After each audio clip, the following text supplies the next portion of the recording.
জনাব বিচাৰিছো সিংগাপুৰত জুবিন গাৰ্গক হত্যা কৰা হৈছিল অতি সুপৰিকল্পিতভাৱে জুবিন গাৰ্গক সিংগাপুৰত হত্যা কৰা হৈছিল জুবিন গাৰ্গৰ মৃত্যুৰ ঘটনা সাধাৰণ ঘটনা নহয় জুবিন গাৰ্গৰ মৃত্যুৰ ঘটনাক হত্যাকাণ্ড আখ্যা দিছে এছআইটি এই মুহূৰ্তত এই ডাঙৰ খবৰ আমি হৈ পৰিছে শ্যাম কানু মহন্তৰ মৃত্যুদণ্ড হ'ব পাৰে সমান্তৰালকৈ অমৃতপ্ৰভা মহন্তৰ মৃত্যুদণ্ড হ'ব পাৰে শেখৰ জ্যোতি গোস্বামীৰ মৃত্যুদণ্ড হ'ব পাৰে আৰু সিদ্ধাৰ্থ শৰ্মাৰ মৃত্যুদণ্ড হ'ব পাৰে চাৰি অভিযুক্তৰ চাৰি কালপ্ৰিতৰ সিদ্ধাৰ্থ শৰ্মা তেওঁ বিএনএছৰ ধাৰা 3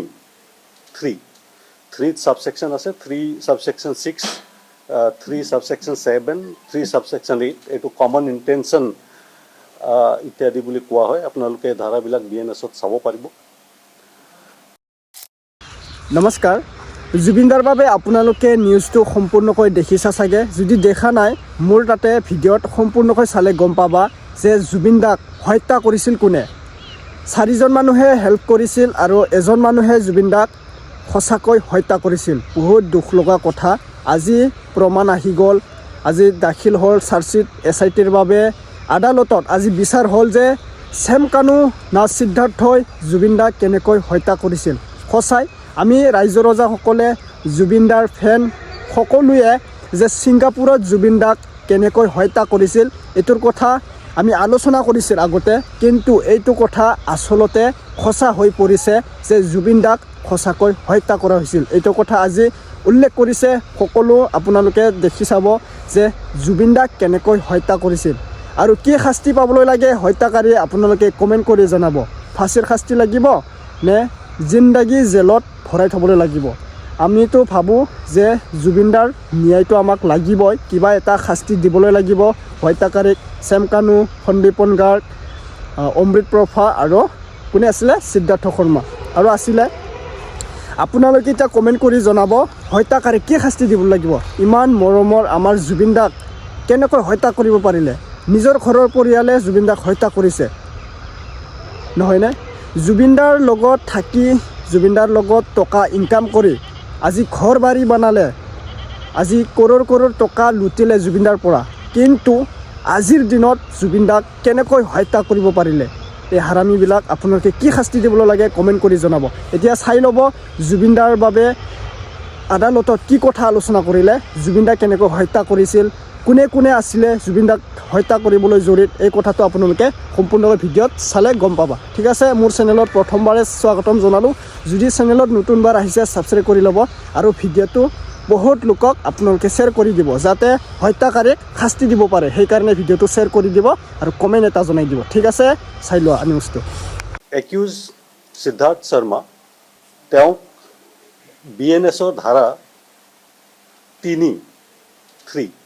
3 সাবসেকশন আছে 3 সাবসেকশন 6 3 সাবসেকশন 7 3 সাবসেকশন 8 এটো কমন ইন্টেনশন ইত্যাদি বুলি কোৱা হয় আপোনালোকে ধাৰাবিলাক বিএনএছত চাব পাৰিব 61 ক্ৰিমিনেল কনস্পিৰেচি 103 মাৰ্ডাৰ আৰু বিত্তীয় লেনদেনৰ খেলিমেলিৰ কাৰণে 316 subsection 5 criminal breach of trust এইখিনি ধাৰা তেওঁৰ বিৰুদ্ধে চাৰ্জশ্বিট দিয়া হৈছে দ্বিতীয়তে একিউজ শ্যাম কানু মহন্ত তেওঁক BNS 3 subsection 6 BNS 3 subsection 7 BNS 3 subsection 8 61 subsection 2 103 308 subsection 2 318 subsection 4 আৰু 238 ডিষ্ট্ৰাকশ্যন অফ এভিডেন্স এইখিনি ধাৰাত তেওঁৰ বিৰুদ্ধে চাৰ্জশ্বিট দাখিল কৰা হৈছে একিউজ শেখৰ জ্যোতি গোস্বামী তেওঁৰ বিষয়ে বিএনএছ 3 সাবসেকশন 6 3 সাবসেকশন 7 3 সাবসেকশন 8 61 103 এইখিনি ধাৰা আৰু ইয়াৰ উপৰিও 316 সাবসেকশন 5 এটো ক্ৰিমিনাল ব্ৰিচ অফ ট্ৰাস্ট বিত্তীয় লেনদেনৰ যি খেলিমেলি সেই ধাৰাও লগোৱা হৈছে অমৃতপ্ৰভা মহন্ত তেওঁৰ বিৰুদ্ধে section BNS 3 subsection 6, 3 subsection 7, 3 subsection 8, 61 subsection 2, 103 এইখিনি ধাৰাৰ উপৰিও 238 destruction of evidence BNS এই ধাৰা লগোৱা হৈছে। সন্দীপন গৰ্গ accused তেওঁৰ বিৰুদ্ধে 105 BNS ধাৰা লগোৱা হৈছে। নন্দেশ্বৰ বৰা তেওঁৰ বিৰুদ্ধে ধাৰা লগোৱা হৈছে 61, that is criminal conspiracy read with criminal breach of trust, that is 316 subsection 5 বিত্তীয় লেনদেনৰ খেলিমেলিৰ কাৰণে। ঠিক তেনেদৰে পৰেশ বৈশ্য তেওঁৰ বিৰুদ্ধে ক্ৰিমিনেল কনস্পিৰেচি 61 subsection 2 আৰু 316 subsection 5 criminal breach of trust এওঁলোকৰ বিৰুদ্ধে এই দুজনৰ বিৰুদ্ধে এইখিনি ধাৰা প্ৰযোজ্য কৰা হৈছে। 18/2025 কেছটোৰ বিষয়ে আপোনালোকে অৱগত। এই কেছটোত আজি SITয়ে মাননীয় আদালতত চাৰ্জশ্বিট দাখিল কৰে। ইয়াতে একিউজসকলৰ নাম আৰু যিখিনি ধাৰাত চাৰ্জশ্বিট দিয়া হৈছে এইটো মই আপোনালোকক কৈ দিম। একিউজ সিদ্ধাৰ্থ শৰ্মা, তেওঁক BNSৰ ধাৰা 3 subsection আছে, 3 subsection 6, 3 subsection 7, 3 subsection 8 এইটো কমন ইণ্টেনশ্যন ইত্যাদি বুলি কোৱা হয়। আপোনালোকে ধাৰাবিলাক BNSত চাব পাৰিব। 61 ক্ৰিমিনেল কনস্পিৰেচি, 103 মাৰ্ডাৰ আৰু বিত্তীয় লেনদেনৰ খেলিমেলিৰ কাৰণে 316 subsection 5 criminal breach of trust এইখিনি ধাৰা তেওঁৰ বিৰুদ্ধে চাৰ্জশ্বিট দিয়া হৈছে।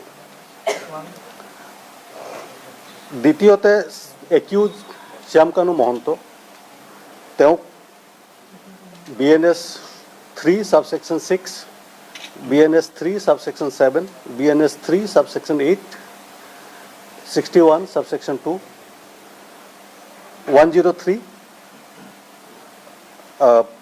308 subsection 2, 318 subsection 4 আৰু 238 destruction of evidence এইখিনি ধাৰাত তেওঁৰ বিৰুদ্ধে চাৰ্জশ্বিট দাখিল কৰা হৈছে।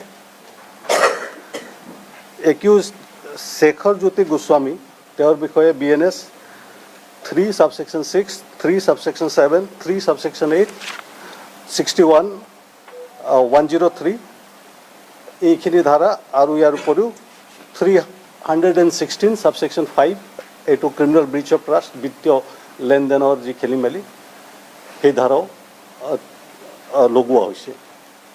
অমৃত প্ৰভা মহন্ত, তেওঁৰ বিৰুদ্ধে section BNS 3 subsection 6, 3 subsection 7, 3 subsection 8, 61 subsection 2, 103 এইখিনি ধাৰাৰ উপৰিও 238 destruction of evidence BNS এই ধাৰা লগোৱা হৈছে। সন্দীপন গৰ্গ একিউজ, তেওঁৰ বিৰুদ্ধে 105 BNS ধাৰা লগোৱা হৈছে। নন্দেশ্বৰ বৰা, তেওঁৰ বিৰুদ্ধে ধাৰা লগোৱা হৈছে 61, that is criminal conspiracy read with criminal breach of trust, that is 316 subsection 5 বিত্তীয় লেনদেনৰ খেলিমেলিৰ কাৰণে।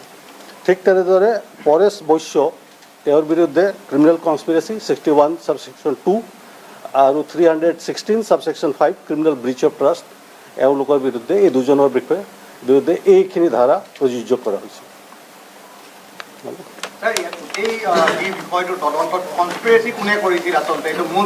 এই গোটেইখিনি আপোনালোকে আমি চাৰ্জশ্বিটত কোৰ্টৰ ওচৰত দাখিল কৰিছোঁ। সেই গোটেইখিনি ইয়াত কোৱাটো সম্ভৱ নহয়।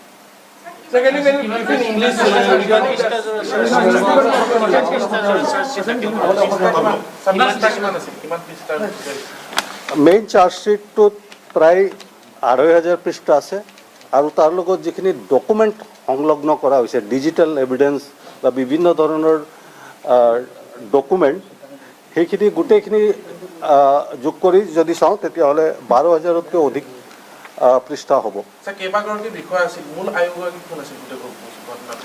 আপোনালোকে জানে যে এইটো এটা SIT আছিল, স্পেচিয়েল ইনভেষ্টিগেশ্যন টীম। এটা টীমে তাত কেইবাজনো ইনভেষ্টিগেশ্যন অফিচাৰ আছিল। গতিকে যেতিয়া SIT গঠন কৰা হয় এটা টীম থাকে, টীম অফ ইনভেষ্টিগেটৰ্ছ। স্যাৰ ছিংগাপুৰৰ পৰা বহু তথ্য আপোনালোকে লাভ কৰিছিল, কি তথ্য লাভ কৰিছিল? যিখিনি তথ্য লাভ কৰা হৈছে সেইখিনি আমি চাৰ্জশ্বিটত ইতিমধ্যে কোৰ্টৰ ওচৰত দাখিল কৰিছোঁ।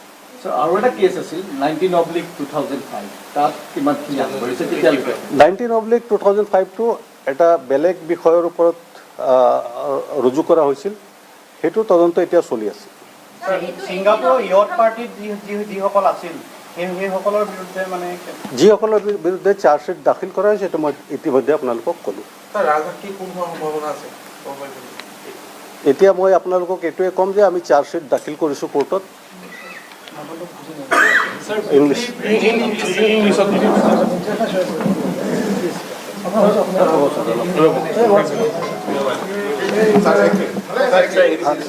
একফালে আহি যাওক।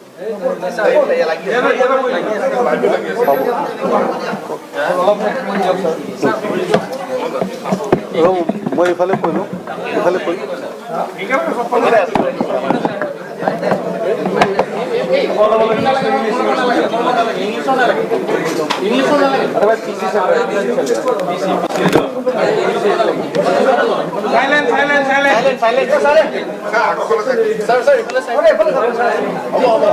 মই এইফালেও কৈ দিম।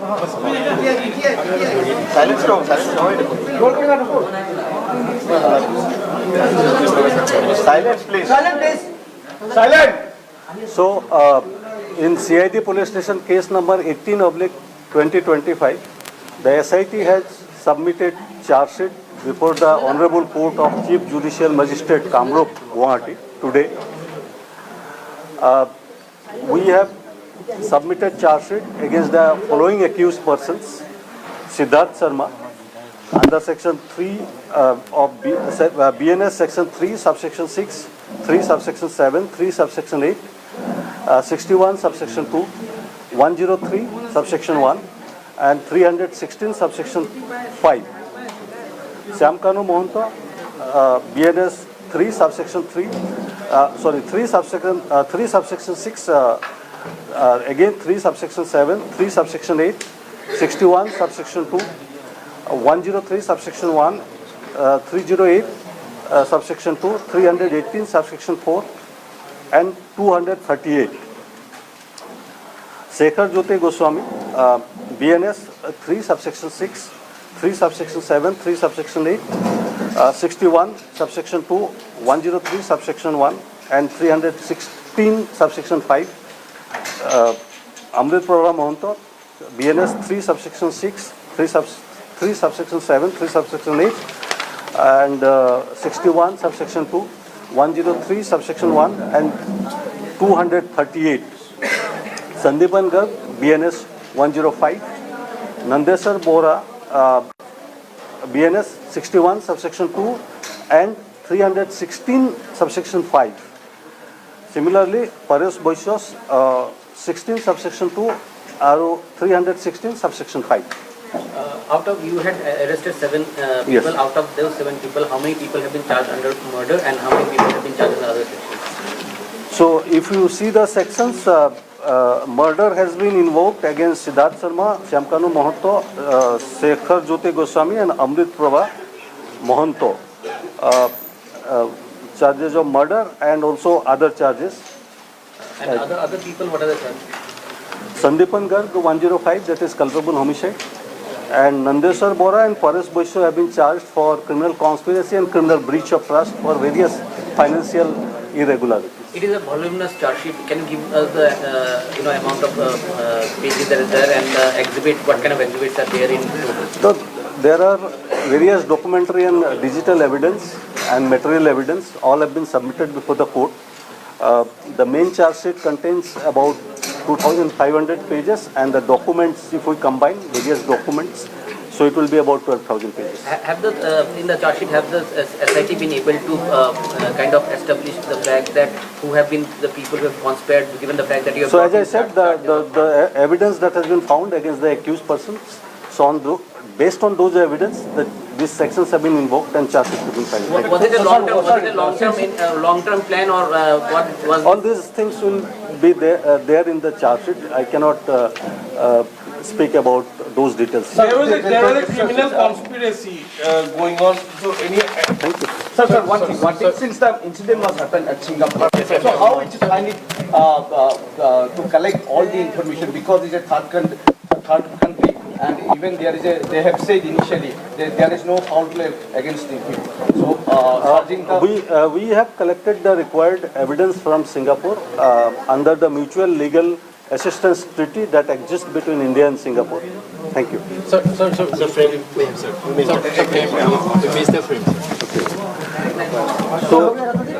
in CID police station case number 18/2025, we have filed a charge sheet today in the court of Honorable Chief Judicial Magistrate Kamrup Guwahati against 7 arrested accused persons under various sections. The sections I have already told. Should I repeat? Yeah. So Siddharth Sharma, section of